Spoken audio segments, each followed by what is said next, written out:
Bonjour et bienvenue dans les émissions de Maïti, le temps d'un thé. Une question, une réponse. Et aujourd'hui, une question qui m'a bien étonnée. Est-ce que je peux vivre un accouchement orgasmique? Waouh! Quelle question et quel programme! Je suis très contente d'avoir eu effectivement cette demande parce que je sens que l'accouchement orgasmique aujourd'hui est beaucoup plus accessible qu'il ne l'était il y a un certain temps. Ça peut sembler étonnant de dire ça. L'accouchement orgasmique, on appelle ça aussi des fois accouchement extatique. Mais effectivement, c'est comment vivre l'accouchement dans une notion de plaisir et non pas dans une notion de douleur. J'ai accompagné des naissances qui, par hasard, j'en sais rien, c'est pas par hasard, mais qui se sont déroulées de manière orgasmique sans que j'ai préparé le couple à ce que ce soit des naissances orgasmiques. Et à chaque fois, c'était des naissances qui étaient physiologiques, donc qui étaient simples, qui étaient rapides, et dans laquelle la femme arrivait à transformer cette puissance de la contraction en puissance extatique. Elle le traduisait après comme avec un désir de son compagnon, avec des spasmes orgasmiques à l'intérieur d'elle, avec vraiment toute cette puissance presque d'une sexualité savoureuse et voire pour certaines parfois même bestiale. Je me souviens de l'une d'elles qui attrapait comme ça les bras de son mari. Elle était dans la piscine, dans une baignoire, elle attrapait les bras de son mari et elle mordait dans ses biceps comme ça en se régalant. En même temps, elle ne lui faisait pas mal, elle n'a jamais laissé de traces, mais elle avait envie de goûter comme ça, et c'était ça qui était bon, et on sentait que il y avait vraiment ce côté charnel, ce côté plein de cette sensualité au moment de chaque contraction. Donc, effectivement, l'accouchement orgasmique, c'est quelque chose de possible, puisque l'accouchement fait partie de la sexualité de la femme de la même manière qu'un rapport sexuel, de la même manière également que l'allaitement. C'est le même fonctionnement dans son corps, c'est les mêmes sécrétions hormonales, donc bien sûr, c'est possible. Pourquoi est-ce que j'exprime que c'est peut-être plus accessible aujourd'hui ?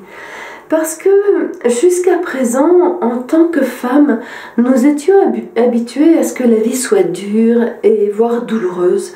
Et le fait qu'il fallait se battre, passer en force pour réussir quelque chose, avec cette notion qu'il fallait avoir mal pour avoir cette impression d'exister. Et ça, c'était très fort. Et pour nous, on était vraiment habitués à tenir, à supporter de la douleur, et une femme parfois peut supporter de la douleur très longtemps, et c'est plus facile pour elle de supporter de la douleur que de porter du plaisir. Jusqu'à présent, la femme et le plaisir, des fois ça fait 2 voire 4. Une femme qui vit dans sa vie, dans son quotidien, en se laissant guider par son plaisir, wow, c'est rare, ça commence à venir, mais c'est rare. Une femme qui, dans sa sexualité, va laisser libre espace à son plaisir, il y en a beaucoup plus. Mais il n'y a pas toutes les femmes. Des femmes qui arrivent à s'ouvrir à des orgasmes complètement extatiques, il y en a, mais ce ne sont pas toutes les femmes. Dire qu'effectivement, beaucoup de femmes ont cette difficulté vers le plaisir, presque cette honte dans le plaisir, surtout quand ce n'est pas dans de l'intimité. Or, l'accouchement, malheureusement, ne se passe pas toujours dans l'intimité. Ça peut être dans un milieu hospitalier, ça peut être à domicile, et même si c'est à domicile, eh ben, il y a le compagnon qui est là et qui ne fait pas forcément partie, enfin il fait pas partie de la même manière que dans un rapport sexuel de ce plaisir. C'est rare, en tout cas dans les couples que j'ai vus, c'est rare que l'homme ait un accouchement orgasmique ou extatique lorsque sa compagne vit une naissance orgasmique. la plupart du temps, il la soutient à vivre cette naissance orgasmique. Donc déjà, c'est un peu comment est-ce que l'homme peut être là pour soutenir le plaisir de sa compagne. Et pour la femme, ça non plus ce n'est pas toujours si simple. Et en même temps, aujourd'hui, j'ai vraiment ce grand plaisir de me rendre compte qu'il y a de plus en plus de jeunes mères, de ces jeunes générations qui sont plus sensibles, qui ont quelque part qui sont pleines de vie, dans le sens de elles n'ont pas envie de passer en force, elles n'ont pas envie de faire les choses par labeur. La douleur n'a pas de sens. Et c'est ça qui m'a quelque part étonnée, c'est en accompagnant certaines femmes et en me disant, mais tiens, à l'intérieur d'elles, le plaisir est possible et le plaisir est fluide, et c'est comme si le plaisir était au premier rang, le plaisir dans leur quotidien. Elles ne vont pas faire quelque chose qui ne leur fait pas plaisir. Et quand elles étaient enfants, souvent, ce n'était pas forcément facile pour les mères. Et du coup, pour elles, l'accouchement, c'est une évidence que ça puisse être du plaisir, que ça puisse être de la vie pure et un plaisir de mise au monde. Et quelque part, le fait que ça soit douloureux, c'est incompréhensible pour elles. Donc, je me suis dit, tiens, quelque chose change dans la naissance aujourd'hui. Et cette naissance extatique peut être beaucoup plus accessible pour un beaucoup plus grand nombre de femmes.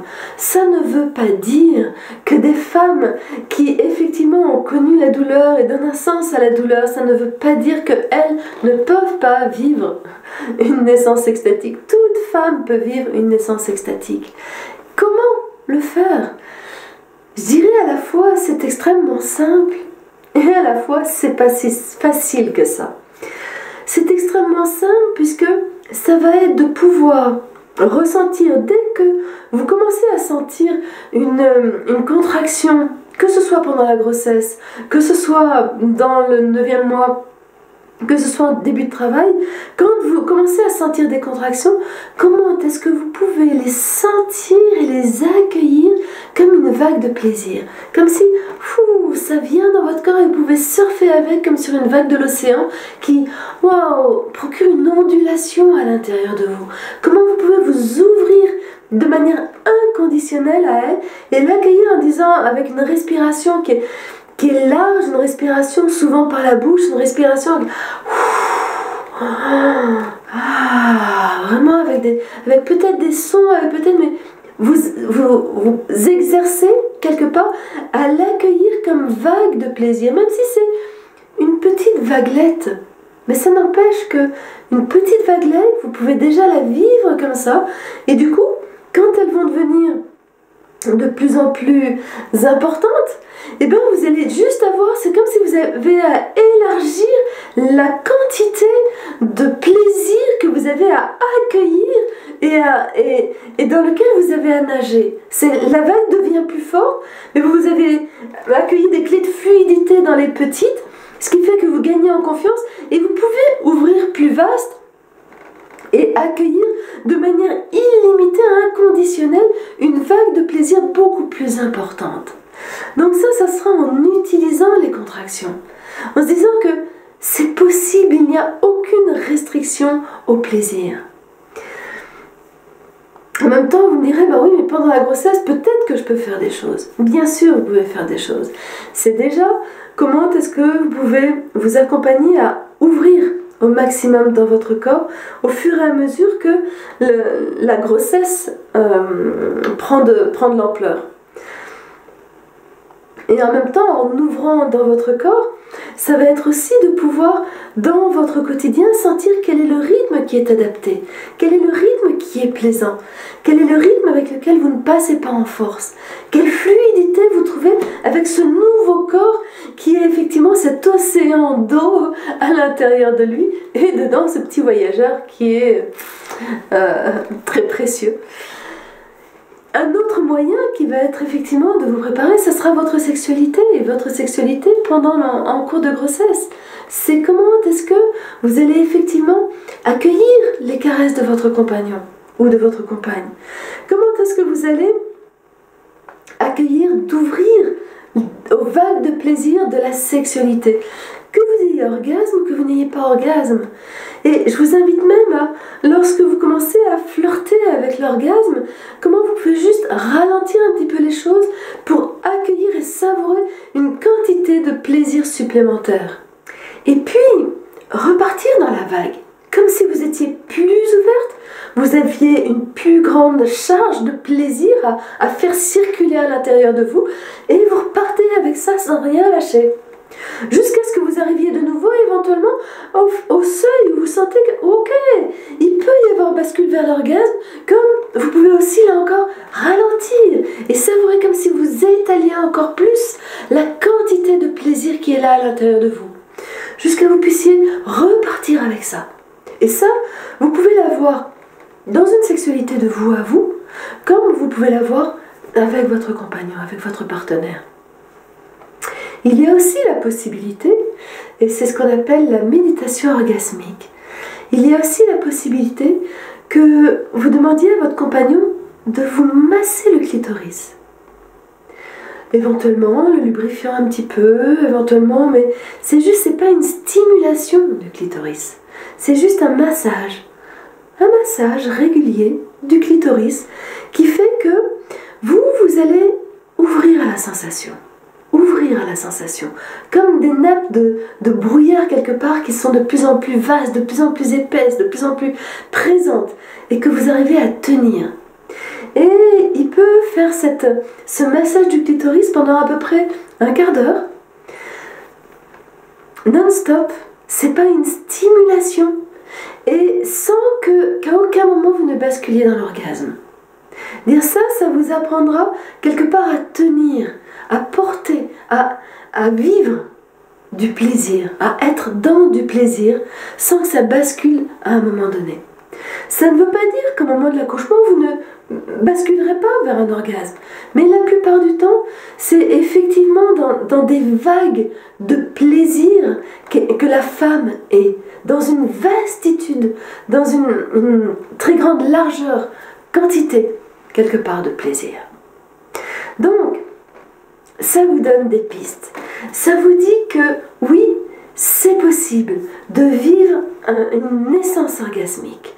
Et que, quelque part, je dirais que c'est dans la nature des choses. Si vous êtes vraiment dans la physiologie n'est pas faite pour vous faire souffrir. La physiologie n'est pas faite pour être douloureuse. La naissance, c'est une ouverture, c'est un oui à la vie. Et ce oui peut être dans le plaisir. Et ça, je vous laisse imaginer quel cadeau ça peut être pour votre bébé, pour vous, pour votre compagnon. Et en même temps, ce qui sera important, c'est que vous vous ouvriez à ça et qu'en même temps, vous vous prépariez à pouvoir traverser, accueillir la douleur. Si effectivement vous n'arrivez pas à partir sur les rails du plaisir, ou si à un moment donné, vous quittez les rails du plaisir et que vous n'arrivez pas à revenir là-dessus.